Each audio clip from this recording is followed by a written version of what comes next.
Hello ছাত্রছাত্রীরা, আজ আমি তোমাদের সামনে নিয়ে চলে এসেছি তৃতীয় শ্রেণীর বাংলা বই পাতাবাহার। দেখো কি আছে এখানে, সাথী অবনীন্দ্রনাথ ঠাকুর। দেখো এখানে, তাহলে পড়ে দেখি।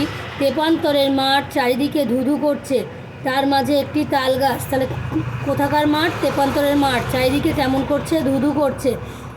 একটি তাল গাছ, তাহলে কটি তাল গাছ? একটি তাল গাছ। সে একলা বাড়ালো, মানে একলাই দাঁড়িয়ে আছে বা বড় হচ্ছে। দূরে দূরে মাঠ ঘেরা মন, সেখানে লতা পাতা সব গলাগলি করে আছে। তাহলে লতা পাতারা কী করে আছে? গলাগলি করে আছে, দেখা যায়। ঘন নীল ছায়ার মতো, মাঠের চেয়ে বড় কি আকাশ, সেখানে তারা সব ঘেঁষাঘেঁষি ঝিলমিল করছে, দেখা যায়।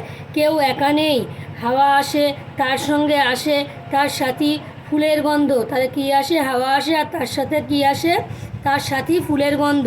এইভাবে পড়লে তুমি এর মধ্যে থেকে দেখো উত্তর পেয়ে যাবে। ঝড় আসে, তার সঙ্গে আসে সাথী আর আধি।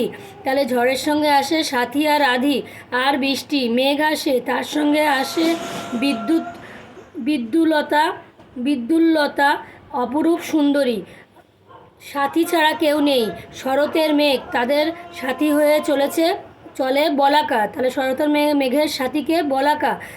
পারিজাতের হাড়ের মতো সার বেঁধে যায় দলে দলে সাথী, আর সে তো তারা। তালগাছ কেবলই তাদের ডাকে, পাতাগুলো নেড়ে নেড়ে, কিন্তু তাকে একলা রেখে যে যার দৌড়ে পালায়, খেলতে ছোটে। তেপান্তরের মাঠ একলা, গাছ নিঃশ্বাস ফেলে, বৃথা আকুপাকু করে। তাহলে তেপান্তরের মাঠে তালগাছ কী করে? নিঃশ্বাস ফেলে আর বৃথা আকুপাকু করে, তাদের সঙ্গে চলতে চায়, পারে না। তারপর দেখো, একদিন কোথা থেকে দুটি বাবুই পাখি সেই তালগাছের কাছে আসা যাওয়া করতে লাগলো। তাহলে কটি বাবুই পাখি? দুটি। পাতার উপর বসে তারা দুটিতে মিছিমিছি কত কি বকাবকি করে। তারপর একদিন মাঠের থেকে কুটো কাটা নিয়ে তালগাছের প্রাণ যেখানে বাতাসে ঝিলমিল করে, সেইখানে চমৎকার করে তাদের সুন্দর বাসাটি বেঁধে নেয়। তাহলে বাবুই পাখিরা কী করে? তালগাছের যেখানে বাতাস ঝিলমিল করে সেইখানে একটি চমৎকার সুন্দর বাসা বেঁধে নেয়, মানে তার বাবুই পাখির ঘর। আমাদের যেমন ঘর থাকে, তেমনি বাবুই পাখিও একটি বাসা বানায়। তালগাছ তাদের দোলা দেয় আর মনে মনে বলে, মিলল সাথী মিলল। তারপর একদিন খেলাঘর ছেড়ে ছোট ছোট পাখি তারা একে একে উড়ে যায়। সবুজ পাতার গাথা শূন্য বাসা নিয়ে তালগাছ দোলা দেয় আর চুপ করে যেন ভাবে।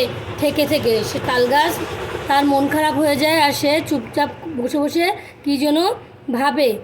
আর এটি একটি ছবি আছে আঁকা, অবনীন্দ্রনাথ ঠাকুরের একটি ছবি তোলার জন্য তোমাদের জন্য রইল। এটা অবনীন্দ্রনাথ ঠাকুরের একটি আঁকা ছবি।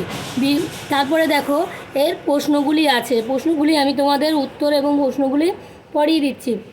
শব্দার্থ আছে, তোমরা নিজেরাই পড়ে নেবে। এবার দেখো, একটি বাক্যে উত্তর দাও।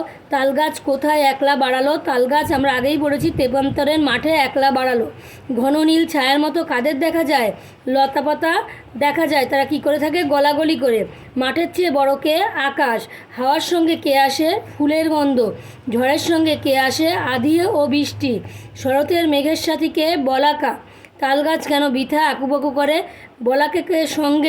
বলাকাদের সঙ্গে সে যেতে চায়, কিন্তু যেতে পারে না, তাই সে আকুপাকু করে। তালগাছের কাছে কারা যাওয়া আসা করতে লাগলো?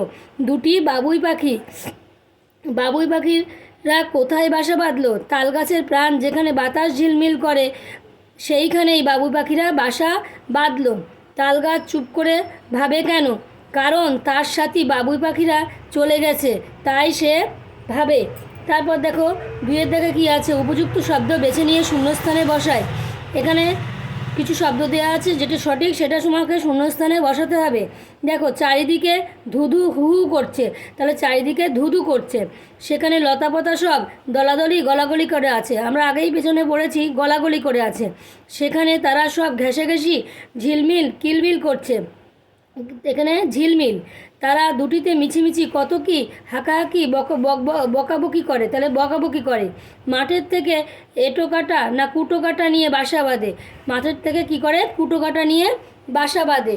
তাহলে এই পর্যন্তই। ভিডিওটি যদি ভালো লাগে অবশ্যই এটি সাবস্ক্রাইব ও লাইক করবে।